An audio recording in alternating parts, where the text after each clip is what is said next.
This is the 1/12 scale HASEGAWA Blonde Girl. So we've got this classic showgirl pose. You can see it's a HASEGAWA limited edition, and limited edition because they only do single runs of these particular figures. And we're going to get really tight later, and we'll have a closer look at how well the face has been sculpted. Hello, I'm BJ from Hearns Hobbies, and I have a figure unboxing today. This is the 1/12 scale HASEGAWA Blonde Girl Volume 2. Now, I have done Blonde Girl Volume 5 before, that I recall, and these are really nice traditionally sculpted figures by Sui Mura Satoshi, a very skilled sculptor. And I'll show it on the back as well. There's some photos of the actual finished product. And 1/12 scale is perfect for just the figure alone, or in conjunction with a motorcycle, as you can see in the background on the front cover there, or even a 12 scale car. So let's crack this open and we'll see what they include. Okay, so I've got my top camera really zoomed in this time because we really want to see the details, and particularly around the face. This is where we really see the skill of the sculptor. Okay, so I can see as I'm just scrolling along. So we've got this classic showgirl pose, and then down to the feet. You can see it's a HASEGAWA limited edition, and limited edition because they only do single runs of these particular figures. And then we have in katakana the description of the product, 1/12 scale. And over here, this is the series of these figures, and there's a lot around at the moment. Here we go, we've got the photographs of the actual kit that's been built. Interesting that they've painted the blonde hair in gold. Gives that glittery metallic finish, which looks interesting. Now there's the overall height, 158 mil, and there's 7 parts. And as we go down the bottom here, so this is a series. Master Craftsmanship, Takumi Figure Extra. And as you can see, by Sui Mura Satoshi. All right, let me open this up and let's see what's included. Now, as we pull it out, it's very well packed in some interesting heart-shaped bubble wrap. And there we go, we've got some of the sculpts there. And we're going to get really tight later, and we'll have a closer look at how well that face has been sculpted. Okay, let's go across here. I'll cut this open so I can get a better look. They're all sealed up, so there's no bits to be lost in the pack. Okay, so how about I just do a quick focus here.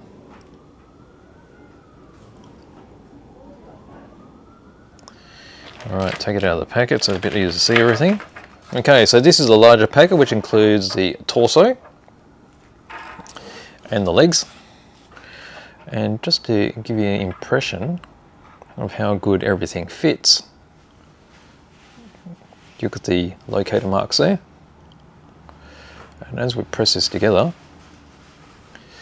look at the gap. So there's hardly any gap join at all, which is quite amazing. Now I'll try and hold this together as I do the other one's going to be a bit harder because there's a bit of the nub there. But once you clean off the nub, it's going to be like this. Okay, so if you're not familiar with resin kits are preferable for really sharp details, and they achieve that because the molds themselves are made of a soft silicon, and because they're soft silicon, you can have undercuts and such, like here, and even under the chin, and there's no need for any supports as such. The downside is it's more expensive to produce because rubber molds have a very limited lifespan, and they're all hand cast. So the resin is actually mixed and then poured into the molds and then hand removed. But you can see how, even with these fine details on here with the strapping, it is really clean. Now, parts you have to look out for with resin casting is to be able to remove the parts cleanly, there will need to be some cuts in the mold. So you will get some mold lines from places. There's a mold line all the way down the center here as well. And I'll show you those when you get closer. But a good quality resin cast, they'll be quite minimal. So as long as the two molds meet very well, you won't have that issue. Okay, now before I get into the close-ups here, let's go into the other pack, which is this one. So this has the arms and the hair. Cut this open as well, so I can get a closer look at everything.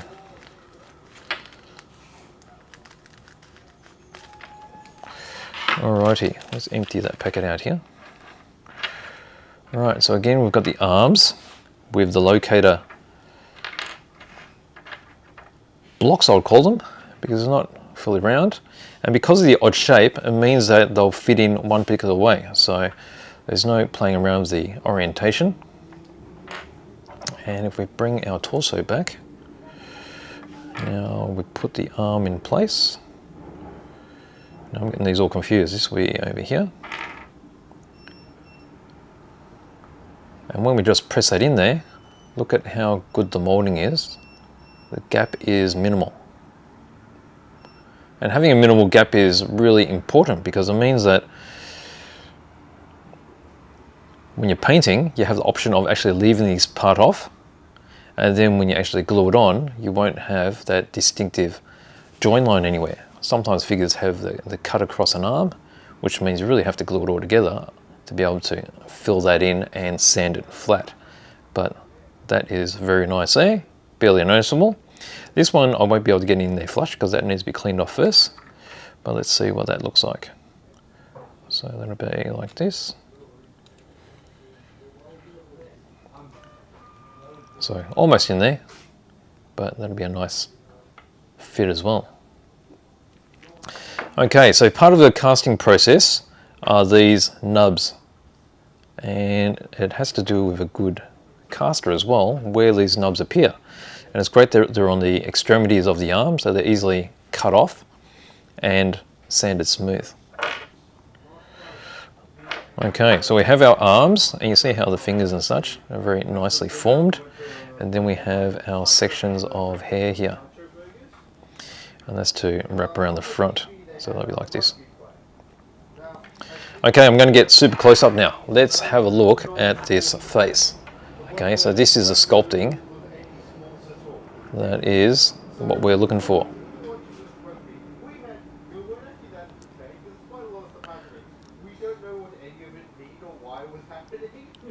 Okay, so look at it there. You can see all the eyebrows. Quite a number of figures don't actually include pronounced eyebrows, so it makes it a bit harder to paint. At least you've got them in there and it gives you a good idea. You also got the double fold on the top of the eyes, the eyeballs, and all the finish is quite smooth. There's even teeth.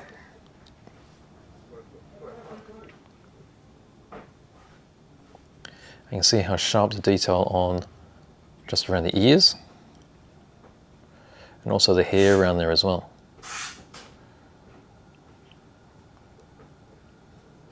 Very nice sculpting indeed. And then you'll see here the finer details on, say, the strapping on the swimwear. So here is that little cut for helping the cast come out of its mold.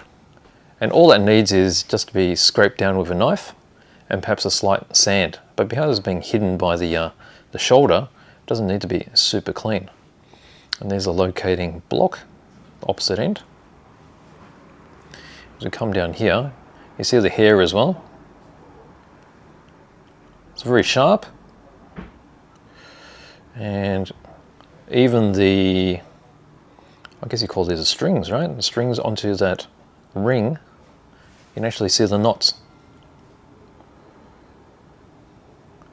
So really nice. Again, ring and belly button. Super nice. Okay, so then we get into, let's have a look at the legs. Okay, so there's another part that needs to be cleaned off. That's one of the nubs. And again, it's been designed so it's very easy to sand that cleanly, and then across this side as well. You've got a slight nub in there as well, so it just needs to be trimmed with a knife. You've got the oval locator. And then you have a couple of nubs here. So behind the knee, okay, it just needs to be cut off. That'll need a slight amount of resculpting because it is in a little bit of detail there, but that won't be too difficult. Then another nub there.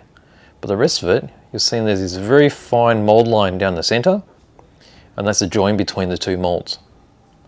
And again, that's actually not pronounced at all. Very easy to sand and polish up. Look at the detail on the shoes. You can actually see the soles have that separation. There's a join line on the back of the shoe as well. You just need to sand down the heel with that join line, and also the bottom of the shoes as well. But apart from that, it is fairly clean. Really nice. Okay, and then quickly looking at the other leg, again we've got a different shaped locator. You can see the detail in the knee itself. Not understanding in anatomy. Also the back of the knee. And then again as we get into the ankle. And then the shoes again. So a little bit of cleaning up.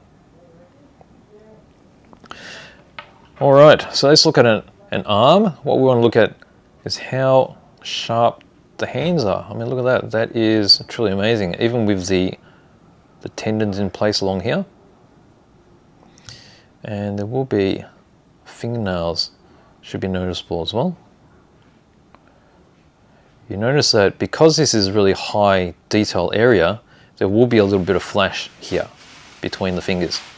And again, a sharp knife and a little bit of sandpaper will fix that up. You even have the creases inside the hand. You've got tendon detail there as well. And then you have a little nub there, which we looked at before. And there's the join again between the two molds, which just need to be sanded. And again along here. All right, here's the other hand. So a little bit of flash to cut away. It's probably a bit more noticeable with the fingernails there. Open hand, again with creases. The locating nub and the mold nubs. You can see the collarbone there as well. Okay, and then we get into the couple of bits of hair. Okay, so these are the parts that overlay the front of the face. And again, very, very crisp. A little bit of flash on the inside there. Again, just a sharp knife to clean that up. Then the inside. Still a little bit of detail, but most of that won't be seen. Okay, so there we go. So there's my open boxing. Here's a closer look at the finished model. And you can see how those two hair pieces fit across to go across the face. And how it appears on the back. So there we go. There is my open boxing of the HASEGAWA limited edition resin cast 12th scale Blond Girl Volume 2. Really well sculpted. Very crisp detail. And I don't know, just really like the figures that are coming out of HASEGAWA at the moment. They've done a really good job. So thank you for joining me.